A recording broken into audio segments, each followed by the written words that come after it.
సంభవాన్ని యుగే యుగే సత్పురుషులను పరరులను దుష్టులను రూపుమాపును నేను ప్రతి యుగం నందన అవతరించుచుందను.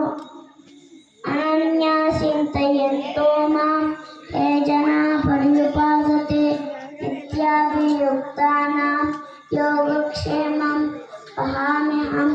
ఓ భారత, పరమేశ్వరుడైన నన్నే నిరంతరం అనన్య భక్తితో చింతన చేయొచ్చు.